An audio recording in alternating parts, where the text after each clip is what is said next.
So you've hopefully gone from mastering your forward moving on the ice. Now we're going to take it up to the next level, which is forward skating. So we're going to start off with our most basic position, which are our arms parallel to the ice. These are our balance points. We're going to keep our knees nice and relaxed. You can see that my feet are side by side, but they're slightly turned out. This is going to give us our grip for our push. In order to make our first push happen and our balance over the foot that we're going to be pushing onto, we're going to make sure we put all of our weight onto the pushing foot. In this case, it's going to be my right foot, and I'm going to push onto my left foot.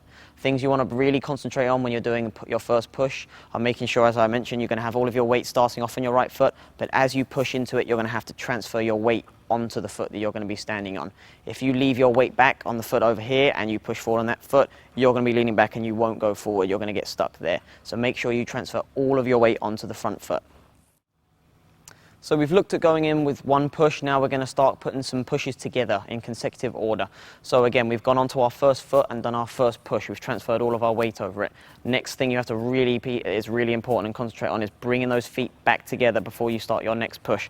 As you can see, I've got my feet right here together. We're going to restart and we're going to start the push all over again. So we're going to go from one foot, bringing the feet back together, rebending, pushing onto our next foot. Always transferring the weight when you go to your next foot, whether it be the right foot, transferring your weight over the right side, or pushing onto the left foot, transferring your weight over to the left side.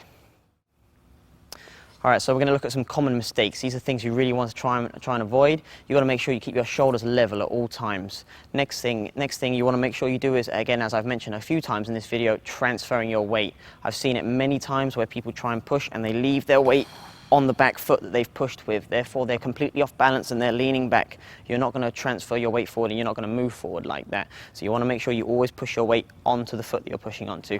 Some other things are, if you see my position here, you can see that I'm on two inside edges with my knees rocked in. You want to make sure your feet are underneath you. When you bend your knees go straight over your toes. If you look down at your toes, you should be able to see your knees covering your toes. If you can still see your toes when you're bending your knees, you know you're doing something wrong. So get your knees over your toes in order to do your knee bend and get your foot on your flat edge, not on your insides.